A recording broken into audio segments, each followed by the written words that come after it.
ओम नमः शिवाय भक्तों, आज हम आपके लिए भगवान शिव का एक ऐसा दिव्य मंत्र लेकर आए हैं जिसका जाप करने मात्र से ही पूर्व जन्म के पाप धुल जाएंगे और जीवन में खुशहाली आएगी। जी हाँ भक्तों, अक्सर हम लोगों को ये कहते हुए सुनते हैं कि मैंने कोई बुरा भी नहीं किया, फिर भी मैं इस बीमारी से पीड़ित हूँ और मेरे साथ ही ऐसा क्यों हो रहा है। भगवान बड़ा निर्दयी है। भक्तों, हमें पहले तो ये बात समझनी होगी कि आपके किए गए कार्यों और भगवान के बीच कोई संबंध नहीं है। माना जाता है कि अच्छे कर्मों का नतीजा अच्छा और बुरे कर्मों का नतीजा बुरा होता है। व्यक्ति के पूर्व जन्म में किए गए कर्मों का फल उसे वर्तमान जीवन में भी भोगना पड़ता है। जो पूर्व जन्म किए गए पाप हमें याद भी नहीं है, उनकी सजा हमें इस जन्म में भोगनी पड़ती है। हमारे जीवन में जो कुछ भी बुरा घटित हो रहा है उसके पीछे हमारे पूर्व जन्म के कर्म ही हैं भक्तों। पिछले जन्म के आधार पर ही हमारे भाग्य का निर्धारण होता है। माना जाता है कि अगर आपने पूर्व जन्म में ज्यादा पाप किए होंगे तो इस जन्म में भी आपको ज्यादा कष्ट भुगतने पड़ेंगे। पाप हमारे कर्मों का एक ऐसा फल है जो कई जन्मों तक हमारा पीछा करता रहता है। श्रीमद् भगवद गीता में व्यक्ति के द्वारा किए गए इन्हीं पाप कर्मों के विषय में विस्तार से बताया गया है। इसमें बताया गया है कि जो व्यक्ति समस्त पाप कर्मों के फलों का अंत करके भौतिक जगत की चिंताओं से मुक्त हो जाता है और भगवान की भक्ति में रम जाता है, उसके सारे पाप कर्म स्वतः ही नष्ट हो जाते हैं। भक्तों, हम आपको एक उदाहरण के द्वारा इसे समझाने का प्रयास करेंगे। जिस प्रकार जब बीज को बोया जाता है तो वो तुरंत ही वृक्ष में नहीं बदलता, उसमें भी समय लगता है। पहले बीज से अंकुर आते हैं, फिर वो धीरे धीरे बड़ा होता जाता है, उसके बाद उसमें फूल और फल आते हैं तथा पकने के बाद ही लगाने वाला व्यक्ति उन फलों का उपभोग करता है। इसी प्रकार जब कोई व्यक्ति कोई पाप कर्म करता है तो बीज की तरह ही पाप का फल मिलने में भी समय लगता है। इसमें भी कई बातें जुड़ी हैं। यदि व्यक्ति पाप कर्म करना बंद कर देता है परंतु पूर्वजन्म में किए गए पाप कर्मों का फल तब भी मिलता रहता है। उन्हीं पाप कर्मों का फल हम जीवन में दुख और वेदना के रूप में अनुभव करते हैं। भक्तों, शास्त्रों के अनुसार अगर किसी व्यक्ति ने पूर्व जन्म या इसी जन्म में किसी प्रकार का पाप कर्म किया है तो केवल एक भगवान महादेव की भक्ति ही उन्हें पूर्व जन्म के पापों से मुक्त कर सकती है। भक्तों, आज हम आपके लिए भगवान शिव का एक ऐसा ही मंत्र लेकर आए हैं जिसके प्रभाव और महादेव की कृपा से व्यक्ति के सभी पाप धुल जाते हैं। इस मंत्र को शिव नमस्कार मंत्र भी कहा जाता है। ये बहुत शक्तिशाली मंत्र माना जाता है। इस मंत्र को सुनने और जाप करने मात्र से ही लाभ मिलना प्रारंभ हो जाता है। इस मंत्र के जाप से व्यक्ति के मन और आत्मा पर एक सकारात्मक प्रभाव पड़ता है।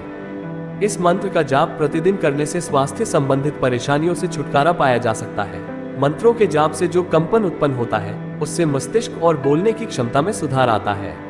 अगर कोई व्यक्ति पूर्व जन्म में किए गए पाप कर्मों के कारण इस जन्म में दुख भोग रहा है तो वह व्यक्ति इस मंत्र का 21 दिन तक निरंतर 108 बार जाप करे तो उसे भगवान शिव का आशीर्वाद मिलना प्रारंभ हो जाता है। जाप करने वाले व्यक्ति पर भगवान शिव की अपार कृपा होती है।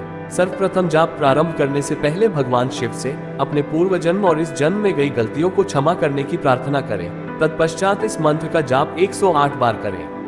मंत्र इस प्रकार है: ओम नमो हिरण्य बाहवे हिरण्य वर्णाय हिरण्य रूपाय हिरण्यपतये अंबिका पतये उमापतये पशुपतये नमो नमः।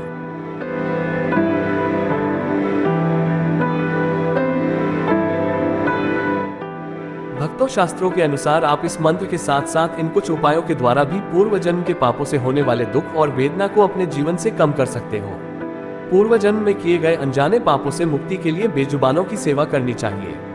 गाय, कुत्ता, पक्षी, चींटी, मछली आदि को नियमित रूप से भोजन कराने से पुण्य प्राप्त होता है। प्रतिदिन घर में कपूर जलाने से पूर्व जन्म के पाप नष्ट होते हैं और पितृदोष दूर होता है। रविवार या प्रतिदिन स्नान के बाद बेल के पेड़ की 3 परिक्रमा करने से पूर्व जन्म के पाप दूर हो जाते हैं। हमारी धार्मिक मान्यताओं के अनुसार हर अमावस्या पर दान देने से पापों का अंत होता है। माना जाता है कि अमावस्या पितरों को समर्पित तिथि है और इस दिन का दान पितरों के लिए होता है। इस दिन दान देने से पितरों का आशीर्वाद प्राप्त होता है और उनके ऋण से मुक्ति मिलती है। ज्योतिष शास्त्र के अनुसार नियमित रूप से गीता, रामायण, सुंदरकांड आदि का पाठ करना चाहिए, जिसके पाठ से मन शुद्ध और पवित्र होता है। यदि पूर्वजन्म में पाप किए हैं तो पीपल और बरगद के पेड़ की नियमित रूप से पूजा करें। उन्हें जल, चाय और अगर संभव हो तो पीपल या बरगद का एक पौधा अवश्य लगाएं। कहते हैं कि इन पेड़ों की सेवा करने से व्यक्ति की पीढ़ी का उद्धार हो जाता है और लगातार 7 अमावस्या तिथि पर 9 पीपल के पेड़ खुद लगाएं व इनकी देखभाल करें। इससे अक्षय पुण्य की प्राप्ति होती है और व्यक्ति का भाग्य उदय हो जाता है। इस दिन गुप्त दान भी बहुत लाभदायक माना जाता है।